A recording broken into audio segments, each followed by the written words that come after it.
Okay, and welcome back, students who are taking financial accounting. And in this series of videos, we are working on the assigned homework problems from the digital study guide for Chapter 11, the Group B exercises.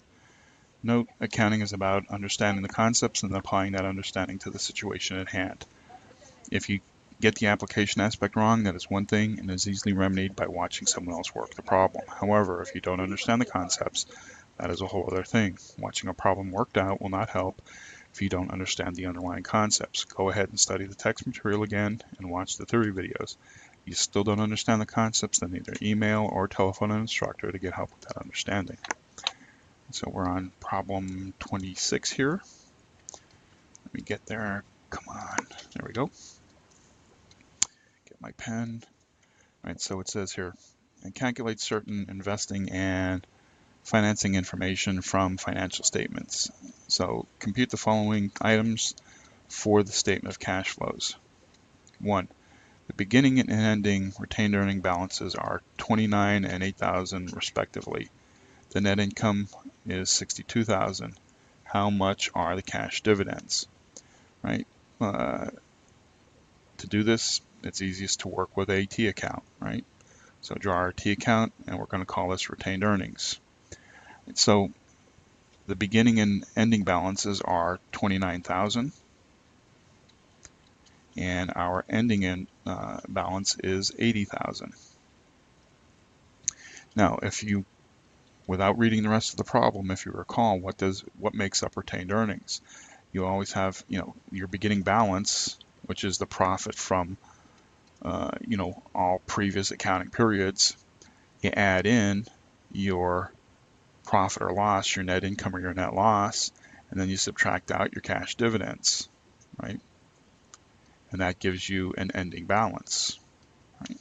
So that's, something you should already be familiar with. So in working this problem, we see our beginning and ending balances. We add in our net income of $62,000, okay?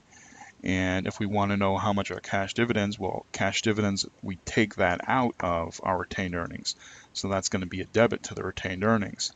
3 out of 4, you can, calculate, the last one, all right? So it looks like this, 29,000 plus the 62,000 minus something, all right, minus X is equal to the 80,000, right?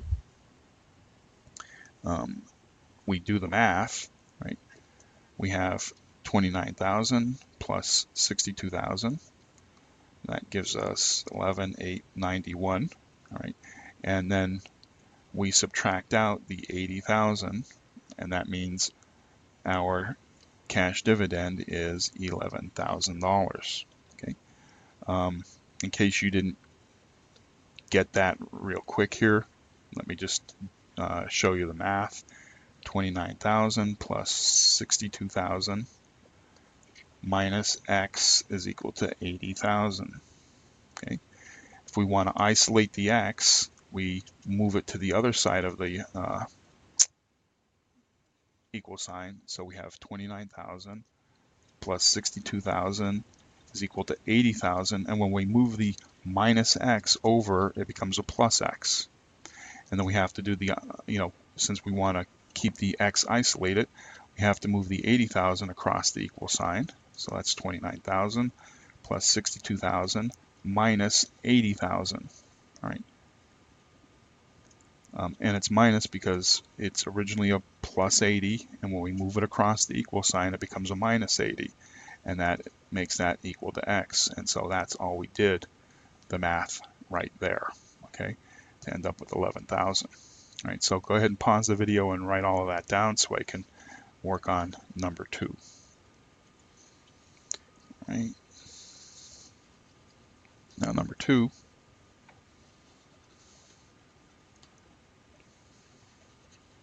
Says the beginning and ending net fixed asset balances are 101 and 110,000 respectively.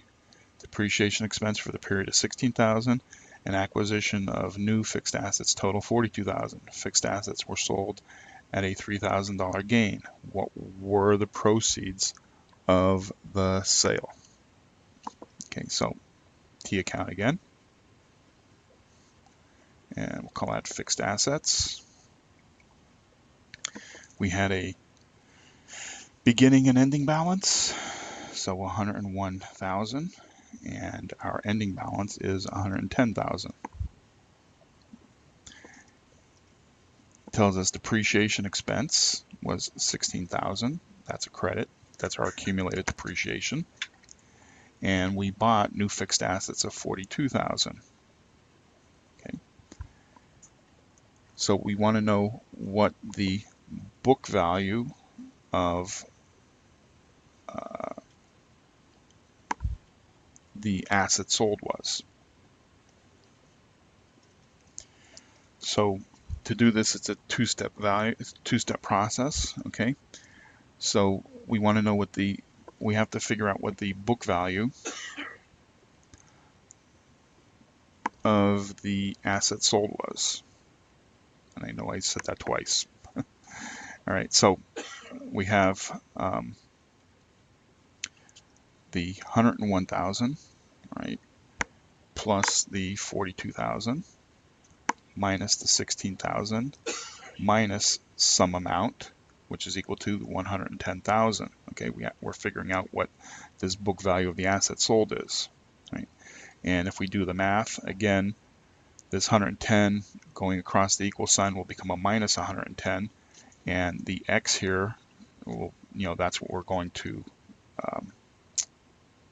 figure for. So I have 101,000 plus 42,000 minus 16,000 minus 110,000, and that all gives me a balance of $17,000. Okay, so now that's the book value of the assets sold.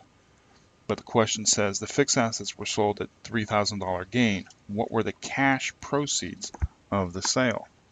Well, to get the proceeds, we take the book value of 17,000, okay, and we had a gain of $3,000, so we have to add in the $3,000.